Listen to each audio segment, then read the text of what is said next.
सटाणा आदिवासी वसतिगृहातील विद्यार्थ्यांचा पायी मोर्चा, गृहपालांच्या निलंबनाची मागणी।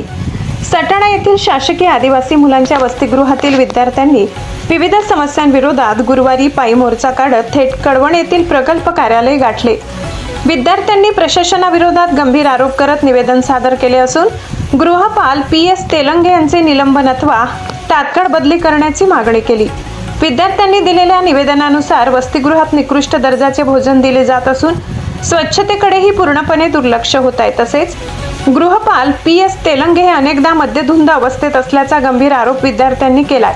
या प्रकरणाची निष्पक्ष चौकशी करून संबंधितांवर कारवाई करावी अशी मागणी करण्यात आली आहे। विद्यार्थ्यांनी आणखी आरोप केलाय की गृहपालांच्या पत्नी कोणताही अधिकृत अधिकार नसताना वसतिगृहात हस्तक्षेप करतात आणि विद्यार्थ्यांना धमकावण्याचा प्रयत्न करतात। विद्यार्थ्यांच्या तक्रारी वरिष्ठ कार्यालयापर्यंत पोहोचवल्या जात नसल्याने त्यांच्या समस्या कायम असल्याचेही निवेदनात नमूद करण्यात आले। विशेष म्हणजे आपल्या मागण्यांकडे प्रशासनाचे लक्ष वेधण्यासाठी विद्यार्थी सटाणा येथून पायी चालत कळवण प्रकल्प कार्यालयात पोहोचले। मात्र प्रकल्प अधिकारी डॉक्टर कश्मीरा संखे यांची प्रत्यक्ष भेट न झाल्याने विद्यार्थ्यांनी नाराजी व्यक्त केली। दरम्यान आदिवासी भ्रष्टाचार निर्मूलन समिती कळवण तालुक्याचे उपाध्यक्ष बाळासाहेब चव्हाण यांनी आरोप केलाय की प्रकल्प अधिकाऱ्यांनी विद्यार्थ्यांशी प्रत्यक्ष भेट न घेता दूरध्वनीद्वारे संपर्क साधून प्रयत्न केला। यावेळी आदिवासी समाजसेवक महेंद्र भोंडवे यांनी प्रकल्पातील विद्यार्थ्यांना भेडसावणाऱ्या विविध गैरसोयीचा पाडाच वाचला।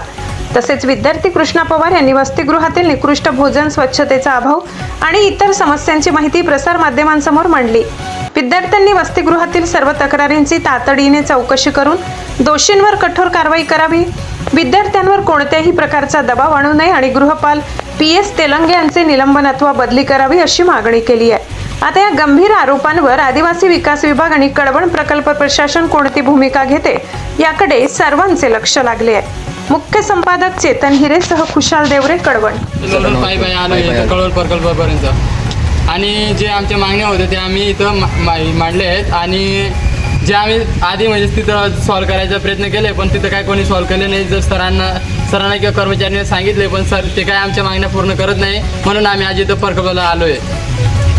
नमस्कार, माझे नाव कन्हैया नामदेव पवार। मी सटाण्याच्या हॉस्टेलला आदिवासी विकास विभागच्या हॉस्टेलला राहतो। तर आदिवासी विकास विभागच्या हॉस्टेलला काही प्रॉब्लेम होते, ते हॉस्टेलला सॉल्व झाले नाही, म्हणून आम्ही थेट प्रकल्प अधिकाऱ्यांना भेटायला आलो।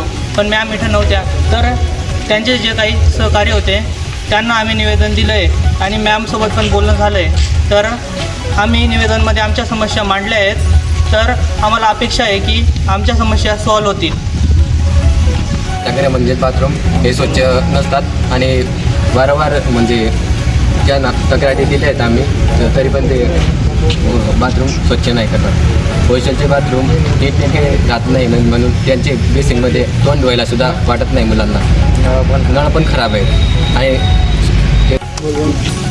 हॉस्टेलला आपल्याला स्कूल चांगले नाही म्हणजे मुडलेलं आहे आणि बरोबर लायब्ररी पण मस्त त्याच्यात पुस्तके नाही आहेत। बरेच जेवणाचे ते समस्या आहेत, ते चांगले करून भेटावे आम्हाला मागणी करतो।